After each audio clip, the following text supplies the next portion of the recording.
तो ये जरूरी है, इस्लाम को टॉप पर रखें, अल्लाह की रजा को टॉप पर रखें, और उसके बाद आप बाकी के मामलात जो हैं वो देखें किस जगह पर है। सबसे ऊपर इस्लाम होना चाहिए एक मुसलमान के लिए। और ये कोई जज्बाती बात नहीं कर रहा, ये लॉजिकल बात। देखो, इस्लाम का ताल्लुक है आप और आपके अल्लाह के साथ, ताल्लुक जो इस दुनिया के अंदर होगा उसका नाम इस्लाम है ना, ब्रीफली। तो उस ताल्लुक की बुनियाद पर आपने इस दुनिया के साथ ताल्लुक बनाना है, बस इतनी सी बात। तो ज्यादा लंबे चौड़ी नहीं, ठीक है। बहरहाल तनकीद तो फिर तनकीद से बालातर तो कोई भी नहीं है, तनकीद करने वालों का भी हक है, कोई ऐसी बात नहीं है। मगर शिकवा भी अगर हो तो लाजिम है शऊर, शिकवा भी अगर करना है तो फिर शऊर भी लाजिम है। कुछ चीजों के अंदर बड़े दिल बड़े करने पड़ते हैं, हैं? हमने यहाँ पर बड़े बड़े अजीबो गरीब किस्म के कॉन्सर्ट्स होते देखे हैं, वहां पर सब कह रहे हैं जान दो, ठंडी हवा आन दो, हैं जी, धज्जियां उड़ रही होती हैं इस्लामी शरिया की कॉन्सर्ट्स के अंदर और म्यूजिकल नाइट्स के अंदर, और जनाब पार्टीज के अंदर धज्जियां उड़ रही होती हैं इस्लामी शरीयत। कोई मुंह नहीं खोलता, कोई बात नहीं करता। अब फटाफट तनकीदें उठना शुरू हो गई हैं। तो ये शर्म हया किया करो थोड़ी सी, हाँ, शर्म हया। चले जी, आज का एपिसोड शुरू करते हैं। बड़ा इंपॉर्टेंट एविडेंस अपना जो है आपका प्रोग्राम, और मैं बड़ा ब्रीफली लेके चलूंगा, बहुत तेजी से, बहुत शॉर्ट है मगर इंपॉर्टेंट है। पहले चलते हैं प्रीवियसली गीता वर्सेस कुरान पर क्या हुआ था। This life versus after life में गीता से हमें पता चला था कि ये जीवन है ना, दुनियावी भौतिक जीवन, ये पेन है, मिजरी है। गीता के अनुसार हमें ये इंफॉर्मेशन मिली थी कि गीता मोक्ष की बात करता है, मोक्ष जो इस जीवन से और चक्रव्यूह से छुटकारा देती है आपको, जीवन और मरण के चक्रव्यूह से। इसी तरह गीता से हमें पता चला था कि जो भौतिक इंद्रियां हैं, इस शरीर की इंद्रियां हैं, नेचुरल और मटेरियल सेंसेस, इनको अपने वश में करना ये नेक्स्ट टू इम्पॉसिबल है, असंभव है। अभी तक कोई भी नहीं है जो इनके प्रभाव से बच चुका हो। तो पिछली एपिसोड में हमने देखा था। इस तरह गीता ये कहती है कि एक्चुअल में जो प्रॉब्लम है ना, वो आपकी मटेरियल सेंसेस ही हैं, यही इंद्रियां हैं जिससे आप प्रभावित होकर समस्याओं में, उलझनों में घिरे चले जाते हैं। उससे बचने का तरीका गीता ने आपको क्या बताया था कि आपने केवल और केवल कृष्णा को फॉलो करना है, उसमें अपनी श्रद्धा, उसमें अपनी आस्था और उसमें अपना जो बुद्धि और तर्क है समर्पित करते हुए लीन हो जाना है। ये आपको सिखाती है गीता। वेयर कुरान क्या कहता है? प्रीवियसली कुरान ने आपको बताया था कि ये जिंदगी अल्लाह की तरफ से ब्लेसिंग है और साथ साथ इम्तिहान भी है, यानी उसकी नेमत भी है, उसकी रहमत भी है जिंदगी, ये जीवन, मगर इम्तिहान भी है। अब इम्तिहान इस प्रकार है कि आपने जिंदगी तो जीनी है मगर जानवरों की तरह नहीं, आपने इंसानों की तरह जिंदगी गुजारनी है, यानी कि लीड करना है लाइफ को, एक लीडर के तौर पर जिंदगी गुजारनी है। ग्लोबल व्यू होना चाहिए आपका, और कलेक्टिव व्यू होना चाहिए आपका। बड़ा सोच समझ के आपको जीवन गुजारना चाहिए। अब कमाल बात यह है कि कुरान ने आपको बताया ये जीवन टेम्परेरी है, गीता ने भी बताया था। जब ये जीवन टेम्परेरी है तो हमें इसे जानवरों की तरह नहीं जीना चाहिए ना, इंसानों की तरह जीना है। तो टेम्परेरी दोनों गीता और कुरान में यकसा तौर पर बताया गया कि ये जीवन टेम्परेरी है, जो कि हकीकत है। एथियस्ट भी यही मानते हैं, कोई नई बात नहीं है। मगर कुरान का मानना यह था कि बाद वाली जो लाइफ है, जो मरने के बाद हम ईश्वर के सामने पेश होंगे, ये हकीकत वाली लाइफ है, ये सच्ची लाइफ है। ये तो धोखा जो हम जी रहे हैं इस वक्त, ये तो टेम्परेरी है, इसलिए ये धोखा है। So we are responsible in this life for our actions. जब वो जिंदगी असल है तो उसकी कुछ ना कुछ बुनियाद तो होगी। वो बुनियाद है आपके कर्म, और इस बुनियाद पर हमारी आज की एपिसोड शुरू होती है, कर्म से रिलेटेड। याद रखें, ये जो बैकग्राउंड में आपको कर्म नजर आ रहा है, द कर्म, कर्म में और कार्मा में फर्क होता है, ठीक है। कर्म से मुराद यहां है आपका एक्शन, आपका अमल, आपका फेल, आपकी एक्टिविटी, आप क्या कर रहे हैं, ठीक है। उसको बोलते हैं कर्म, अच्छा हो या बुरा, गुड हो या बैड, पाप हो या पुण्य, धर्म हो या अधर्म, यस आपके डीड्स, थैंक यू। तो आपके डीड्स होते हैं जिनको कर्म बोलते हैं आसान भाषा के अंदर। भगवत गीता के ऊपर ये एतराज, या सॉरी, भगवत गीता और कुरान का कंपैरिजन करते हुए एक्स मुस्लिम्स ने जो पॉइंट रखा था वो ये रखा था कि गीता ऐसे कर्म की बात करती है जिसमें किसी किस्म का इंसेंटिव नहीं होता, रिवॉर्ड नहीं होता, लालच नहीं होती, लाभ नहीं होता। वेराज कुरान आपको ऐसा अमल करने का कहता है, गौर से सुनते जाएं, ये बेस है आज के एपिसोड की। गीता ये कहती है कि आपने ऐसा कर्म करना है जिसमें किसी किस्म की लालच ना हो, ठीक है। और कुरान ऐसा कर्म करने का कहता है अकॉर्डिंग टू एक्स मुस्लिम्स जिसमें लालच हो। मिसाल के तौर पर कुरान आपको कहता है नमाज पढ़ो, रोजा रखो, ज़कात दो, हज करो ताकि तुम्हें जन्नत मिल सके। और इस्लामोफोब्स की जुबान के अंदर इन्वर्टेड कॉमास 72 हूरें मिल सके, राइट? ऐसा ही है ना? सनातनियों खुशी हुई है, चेहरे पे मुस्कुराहट भी आई होगी, है ना? दिल में कहूँ भी हुआ होगा, हे, है ना? अच्छा, वो अलग बात है कि 72 हों या 73 हों या 74 हों या 75 हों, हूरों का जिक्र इस तरह कुरान के अंदर नहीं है। पॉइंट नंबर 1, ये 72, 73, 74 ये नहीं। इसी तरीके से किसी ऑथेंटिक हदीस के अंदर, अभी हमारा टॉपिक नहीं है हदीस का, कुरान वर्सेस ये चलेगा, तो इसलिए मैं उसको लेकर चल रहा हूं, ठीक है। तो मगर अब चूंकि जारी बात है इस्लाम की नफरत में चीजें मशहूर की हुई हैं तो इनका जिक्र करना जरूरी है। तो याद रखें कि आमतौर पर जो इस्लामोफोब्स हैं वो कुरान के ऊपर ये एतराज करते हैं। मैंने एक जगह पर एक मुल्हिद को ये भी कहते सुना था कि मुसलमान को अगर जन्नत की लालच ना हो तो वो कभी भी अच्छे काम नहीं करेगा। सही बात है ना? ऐसे ही है। कमाल बात तो ये है कि यही वो मुल्हिदीन और मुअतरिज़ीन और मुतनफ़्फ़िरीन होते हैं कि जो लोग कुरान के ऊपर तो ये एतराज़ कर रहे होते हैं, सुनिएगा ज़रा गौर से, कुरान पर तो ये एतराज़ कर रहे होते हैं कि अगर कुरान ने जन्नत की लालच ना दी होती, नाउज़ बिल्लाह इनके बकौल, तो मुसलमान अच्छे काम ना कर रहे होते। सवाल ये है कि यही लोग कह रहे होते हैं कि पूरी दुनिया के अंदर जितना क्राइम है वो मुसलमानों की वजह से है। हैं? 1 मिनट, ये क्या हुआ? भई मुसलमान को तो जन्नत की लालच दी गई थी, फिर भी बुरे काम कर रहा है। इसका मतलब है जो आपके बकौल लालच दी गई थी वो काम नहीं कर रही। सोचने की बात है। इसका मतलब है वो लालच नहीं थी, जिसको ये लालच समझ रहे थे। वो कुछ और था, जिसको समझना था।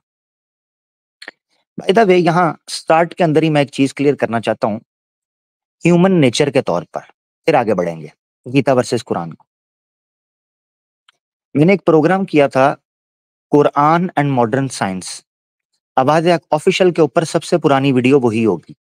अगर आप ढूँढेंगे लाइव में या वीडियो में, सबसे पुरानी वीडियो आपको वही मिल जाएगी, Quran and modern science. 50 minutes का, 52 मिनट्स का एक क्लिप है, जिसके अंदर मैंने डिटेल से डिस्कस किया है कि कुरान ने क्यों ऐसे लोगों को अपील किया है कि जिनको ये मोटिवेशन दी है इस तौर पर कि अगर तुम ये काम करोगे तो तुम्हें जन्नत मिलेगी, अगर तुम ये काम करोगे तो जन्नत में नहरें होंगी, दूध होगा, शहद होगा, फल होंगे, हमेशा की ज़िंदगी होगी। ये क्यों कुरान ने कहा?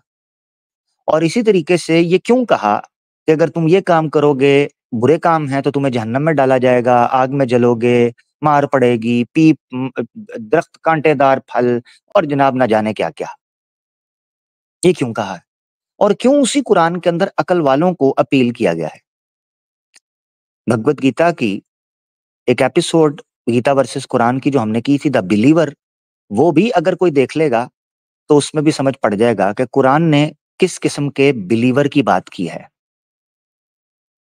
तो उसमें भी हमने इस नक्शे को खींचा है। Quran basically in human emotions को अपील करता है। किसी भी डिवाइन बुक के लिए ह्यूमन नेचर को अपील करना ये बहुत जरूरी है, क्योंकि डिवाइन बुक किसी एक खास आदमी के लिए नहीं होती। अगर हो तो पक्षपात माना जाएगा, खास आदमी के लिए, ठीक है ना। एक कौम के लिए तो हो सकती है, क्योंकि कौम में मल्टीपल लोग होते हैं नेचर के लिए, मगर एक खास आदमी के लिए डिवाइन बुक नहीं होती। मान लो एक खास नेचर के लिए वो बुक नहीं होती। पॉइंट समझ आ रहा है? डिवाइन बुक किसी खास नेचर के लिए नहीं होती, खास कौम के लिए तो हो सकती है, खास नेचर के लिए नहीं। शायद आप समझ जाएं इस बात को। अब आगे बढ़ते हैं हम समझने के लिए भगवत गीता वर्सेस कुरान। सबसे पहले हम जानेंगे कि एक्स मुस्लिम ने जो दावा किया था गीता के हवाले से कि गीता इंसेंटिव के अलावा बात करती है, तो क्या यह सच है या नहीं। आए शुरू करते हैं। सबसे पहले जानना चाहिए कि भगवत गीता, आज की जो हमारी एपिसोड होगी वो होगी कर्म वर्सेस आमाल सालिहा। कि गीता के अंदर अगर कर्म का कॉन्सेप्ट है तो कुरान में आमाल सालिहा या अमल सालिह इसका जिक्र मिलता है। ये दोनों चीजें हम समझेंगे डिटेल के अंदर। कर्म में 3 प्रकार की चीजें आ जाती हैं, आगे जाकर आएगा, मगर अभी बेसिक चीज आप समझ लें जो हमारा ओपनिंग थीम है गीता का, ठीक है, वो समझें। भगवत गीता के अनुसार कर्म किस लिए किया जाता है? कोई सनातनी बताना चाहेगा कमेंट सेक्शन में? नहीं नहीं, किधर किधर, फिर जवाब देना पड़ जाएगा ना बाद में सारी चीजों का। चलें वो नहीं बताएंगे। भगवत गीता में जितने भी प्रकार का कर्म है इस जीवन के अंदर, वो इसलिए करने का कहा गया है कि आपको मोक्ष की प्राप्ति हो सके, मोक्ष की। सो गीता के अकॉर्डिंग जो सबसे बड़ा इंसेंटिव कर्म के ऊपर मिलता है ना, वो मोक्ष है। ये याद रखें। तो ऐसा नहीं है कि गीता के अंदर अगर आप कोई कर्म कर रहे हैं तो आपके बैक एंड माइंड के ऊपर कोई लालच नहीं है। ऑब्वियसली मोक्ष प्राप्ति। कोई ये कह सकता है नहीं, गीता तो ये बताती है कि नहीं, तुम किसी किस्म का भी फ्रूट जो है, फल हे तवह का शब्द यूज किया गया भगवत गीता में। फल हे तवह का मतलब फल, फल की आशा, फल की इच्छा और फल का इंतजार त्याग दो, तो त्यागी हो जाओ, कोई कह सकता है। मगर ये याद रखना चाहिए, वहीं भगवत गीता बार बार इस चीज को दोहराती है कि ये करोगे तो मोक्ष मिल सकता है, मोक्ष इस तरह मिल सकता है, मोक्ष ऐसे आसानी से मिलता है, ऐसे सफलता मिलती है, ऐसे ये मिलता है। ये सारी चीजें वो बताती है। तो फिर वो भगवत गीता के ऊपर कैसे अमल करेगा अगर वो मोक्ष प्राप्ति नहीं चाहता? तो ऑब्वियसली मोक्ष उसके बैकएंड पे काम कर रहा होता है। तो ये बिगेस्ट इंसेंटिव है कर्म का, मोक्ष। अब दूसरे एंगल से समझें। पूरी गीता के अंदर कृष्ण को, अर्जुन को मुख्तलिफ प्रकार के आर्ग्यूमेंट्स देते हुए दिखाया गया है, जो बेसिकली रीजंस हैं, कारण हैं कि क्यों अर्जुन को कर्ता होना चाहिए। कारण और कर्ता। भगवत गीता के अंदर कर्म के हवाले से फिलॉसफी में कुछ टूल्स यूज होते हैं, जिनमें क्षेत्र है, गुण है, इसी तरीके से पुरुष प्रकृति भी है, और इसी तरीके से कारण और कर्ता भी है या कर्म भी है। तो 3 के कॉम्बिनेशन से कोई कर्म उत्पन्न होता है। गौर से सुनिए सनातनियों, अगर आप भगवत गीता को समझना चाहते हैं, और मुसलमान भी अगर वो भगवत गीता को समझना चाहते हैं, इस जीवन में कोई भी कर्म उत्पन्न करना हो तो 3 चीजें होनी चाहिए। कर्म, कर्ता और कारण। कारण कहते हैं वो रीजन जिस वजह से काम किया जाए। कार्ता कहते हैं या कर्ता कहते हैं उस व्यक्ति को जो वो काम करता है। और तीसरी एक चीज है जो टूल होता है उस काम करने का, जिसके रिजल्ट में कर्म पेश आता है। तो ये 3 के कॉम्बिनेशन से उत्पन्न होता है कर्म, ठीक है। तो अर्जुन को कोई काम जो कृष्ण कह रहा था करना है भगवत गीता में, वो क्यों करना चाहिए था, ये चीज कृष्ण बताता है। अब सवाल ये है कि कृष्ण क्या रीजन देता है, वो आगे जाकर आप देखेंगे। हाँ, कर्ता कारण, नहीं यार क्रिया नहीं है, कुछ और है। कर्म जो होता है, क्रिया नहीं, क्रिया है नहीं, मुझे चेक करना पड़ना है असल में। चले कोई नहीं, खैर और मैं बता दूंगा अगर जरूरत पड़ेगी तो, क्योंकि फिर हमारी प्रेजेंटेशन लंबी हो जाएगी। सिर्फ इतना समझ लें आप, तीन एस्पेक्ट, दो तो मुझे पता है, एक है कर्ता, एक है कारण, और एक तीसरी चीज होती है जो कि टूल होता है, जो उसका, जिस तरह अर्जुन टूल था वो काम करने का, उससे कर्म उत्पन्न हो जाता है। तो भैया यूं समझें कि पूरी भगवत गीता कारण है, एक्सप्लेन करती है कि अर्जुन को ये काम क्यों करना चाहिए। अब ये कैसे मुमकिन है कि वो अर्जुन को ये कहें कि तुम्हें ये काम इसलिए करना चाहिए ताकि तुम्हें ये मिले, ये मिले, ये मिले, यूं मिले, ऐसे मिले, वाह मिले, फलां मिले, और उसके बाद ये कहा जाए कि जनाब भगवत गीता जो है ये किसी किस्म की इंसेंटिव की बात या किसी किस्म के कारण या रिवॉर्ड की बात नहीं करती। हाँ, क्रिया होगा मेरे ख्याल से, कर्ता कारण क्रिया, ठीक है, क्रिया अगर आप लोग बोल रहे हैं तो थैंक यू। क्रिया जिससे काम किया जाए, टूल। तो कर्ता कारण क्रिया इज इक्वल टू उत्पन्न होता है कर्म, ये समझ लेना है। अब आगे बढ़ते हैं। अब सवाल यहां ये है कि अगर कोई सनातनी, अब अफसोस की बात यह है कि ये पॉइंट्स एक्स मुस्लिम्स ने उठाए हुए हैं, हमने नहीं उठाए, लिहाजा कोई सनातनी ही बता पाएगा कि एक्स मुस्लिम ने जो पॉइंट उठाया है वो ठीक है या नहीं। अब हमारा सवाल है, अगर मोक्ष कोई इंसेंटिव नहीं है तो फिर गीता एक मिथ्य है, झूठ है, मायावादी फिलॉसफी है, यानी कि झूठ पर मबनी है। अगर मोक्ष इंसेंटिव या रिवॉर्ड नहीं है तो इसका मतलब है कृष्ण ने अर्जुन से और अपने मानने वालों से झूठ बोला था, मिथ्या भाषण किया था, गप गपैया किया था, बक बकैया किया था 18 अध्यायों के अंदर। ये एक्स मुस्लिम कह रहे हैं, मैं नहीं कह रहा, मैं नहीं कह रहा, एक्स मुस्लिम। क्योंकि अगर मोक्ष भी इंसेंटिव नहीं है और उस इंसेंटिव को पाने की ख्वाहिश नहीं है तो फिर यह झूठ था। ठीक हो गया। अब आगे बढ़ते हैं, पॉइंट नंबर, अब शुरू होने लगे हम। कर्म कितनी प्रकार का है, आए इसको समझते हैं भगवत गीता में। कर्म तीन प्रकार के हैं जिसको पहले भी हमने डिस्कस किया था, याद है मैंने पिछले एपिसोड्स में कहा था कि आप लोग कोई एपिसोड मिस ना करना, क्योंकि हर एपिसोड के अंदर हल्की फुल्की सी फिलोसॉफिकल रेपिटेशन होगी, बट बोरिंग नहीं होगी इंशाल्लाह। अगर आप लोग इंटरेस्ट लेते हैं सीखने में, रिवीजन हो जाएगी, आपको फायदा हो जाएगा, नई चीजें सीखने को मिल जाएंगी। कर्म अकॉर्डिंग टू भगवत गीता तीन प्रकार के होते हैं। नंबर वन कर्म, नंबर दो कर्म योग, नंबर तीन कर्म संन्यास। आपको जानकर हैरानगी होगी कि तीनों प्रकार के कर्म आपको एक इंसेंटिव की तरफ लेकर जाते हैं। अब इंसेंटिव में फर्क हो सकता है मगर incentive is still there. So there is no karma without an incentive, without a reward in Bhagavad Gita.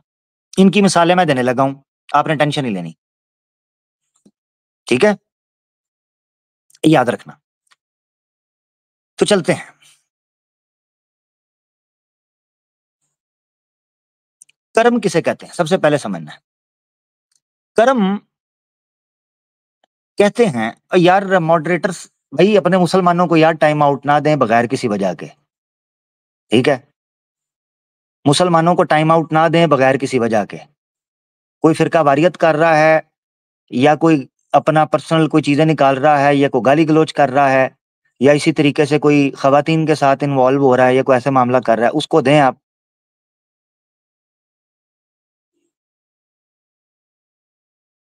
हाँ, मॉडरेटर प्लीज मुसलमानों को ना दें यार, आपकी मेहरबानी। और ज्यादा सख्ती सुख्ती मुसलमानों के ऊपर ना करें, छोड़ दें उनको, अब आप भी अपना सुने बस, छोड़ दें। कोई गाली गलौज करेगा तो देख लेंगे, अल्लाह ला खैर सल्ला।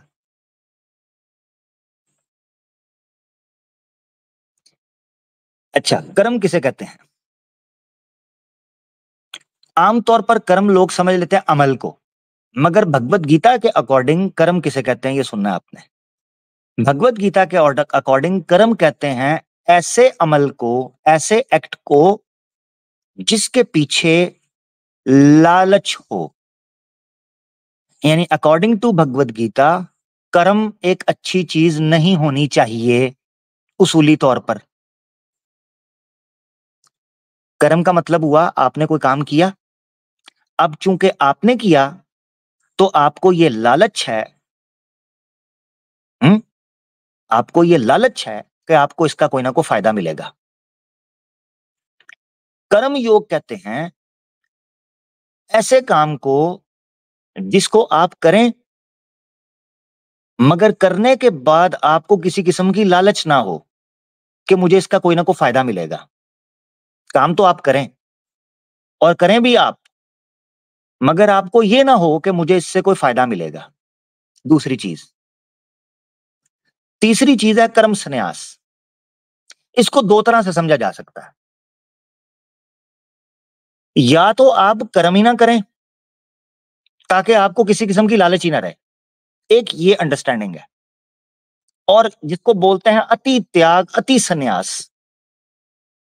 और दूसरी अंडरस्टैंडिंग ये है कि कर्म तो आप करें, कर्म को ना छोड़ें, मगर आप ये कहें कि ये मैं नहीं कर रहा, ये कोई और कर रहा है, मैं कर ही नहीं रहा, मैं तो कर ही नहीं रहा, मैं तो कुछ बोल ही नहीं रहा। ठीक है, ये आपके ध्यान में है, ये समझना जरूरी है।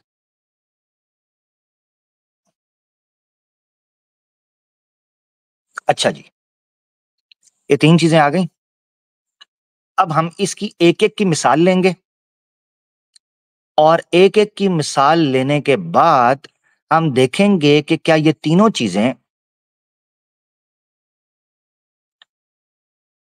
एंड अप करती हैं इंसेंटिव की खोज में या रिवार्ड की खोज में। ये तीनों आइटम्स हम देखेंगे तो फर्क पता चल जाएगा आपको कि क्या भगवत गीता सिर्फ ऐसे कर्म को प्रमोट करती है जिसमें किसी किस्म की लालच ना हो, किसी किस्म का कोई रिजल्ट की लालच ना हो, हैं? चलो देखते हैं। सबसे पहले आए टॉप एग्जाम्पल जो कर्म की दी जा सकती है जिसमें काम भी हो, यानी अमल भी हो और प्रैक्टिकल एक्शन भी हो और उसके बाद लालच भी हो, स्वर्ग की या दुनिया की। तो खुद श्री कृष्णा ये लालच दे रहे हैं कर्म की भगवत गीता में। ये बहुत बार आपके सामने पीछे भी एक दो बार आया है, भगवत गीता 2 का 37वां। तो श्री कृष्ण क्या कहते हैं? वो कहते हैं हतुवा प्राप्स्यसि स्वर्गम जित्वा वा भोक्ष्यसे महीम तस्मादुत्तिष्ठ कौन्तेय युद्धाय कृत निश्चयः। हतुवा, अगर तू मर गया, प्राप्स्यसि स्वर्गम, तुझे स्वर्ग मिलेगी ए अर्जुन। जित्वा व भोक्ष्यसे महीम, अगर तू विजय हो गया, जीत गया, सक्सेसफुल रहा, भोक्ष्यसे महीम, तो तुझे दुनिया की महिमा, दुनिया का लालच, दुनिया का राज, दुनिया का तख्त, दुनिया की दौलत, माले गनीमत, लूट का माल, लौंडिया मिलेगी अकॉर्डिंग टू भगवत गीता और अकॉर्डिंग टू एक्स मुस्लिम की डेफिनेशन। हाँ, लौंडिया, गुलाम, लूट का माल, माले गनीमत, भाई अकॉर्डिंग टू एक्स, क्योंकि मैंने ये एक्स मुस्लिम से सीखा है तो सीधी बात। हाँ, इस्लामोफोब को अगर किसी को बुरा भला कहना है तो भाई उनको कहें, मुझे ना कहें, उन्होंने मुझे ये सिखाया। तस्माद्धुत्तिष्ठ कौन्तेय, इसीलिए, तस्मा संस्कृत में इसीलिए, धुत्तिष्ठ कौन्तेय युद्धाय कृत निश्चयः। इसीलिए, क्यों? ये दो चीजें, या तो स्वर्ग की लालच में कि मर गया तो स्वर्ग मिलेगा, हूरें मिलेंगी, अप्सराएं मिलेंगी, जन्नत मिलेगी, माल गोदाम मिलेगा, और अगर तू जिंदा रहा तो तुझे दुनिया का मालो मता मिलेगा। हाँ हाँ हाँ हाँ हाँ हाँ हाँ हाँ, ये चीज बयान की है श्री कृष्ण ने। और फिर ये जो शब्द यूज किया है तस्मा, एक मिनट रुकना जरा।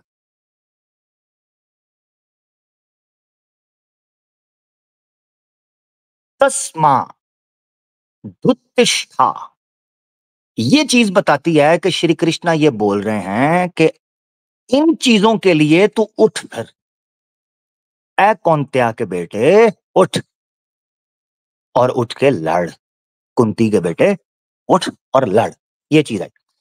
तो सबसे पहली मिसाल में हमने समझा कि कर्म को श्री कृष्णा ने सराहा है, और अर्जुन को भी ये उपदेश दिया था, शिक्षा दी थी कि चाहे कर्म के लिए उठ और लड़।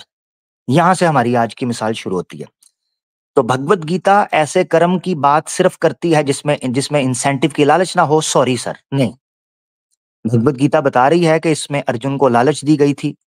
इसी वर्ष को और इसी श्लोक को पढ़कर मैं कहता हूं कि ये आपको यूं लगता है कि जैसे कोई टेररिस्ट का, आतंकवाद का कोई कैंप था, जहां पर भगवत गीता श्री कृष्ण अर्जुन को ब्रेन वॉश कर रहे थे कि बटन दबाओ तो स्वर्ग मिल जाएगा, और अगर बच गए तो दुनिया की जन्नत मिल जाएगी। ठीक है जी, आगे बढ़ते हैं।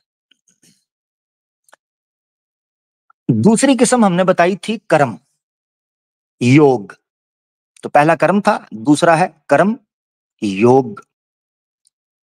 कर्म योग भगवत गीता अध्याय 3:9 के अनुसार यज्ञ के इक्विवेलेंट है। जानते हैं यज्ञ किसे बोलते हैं?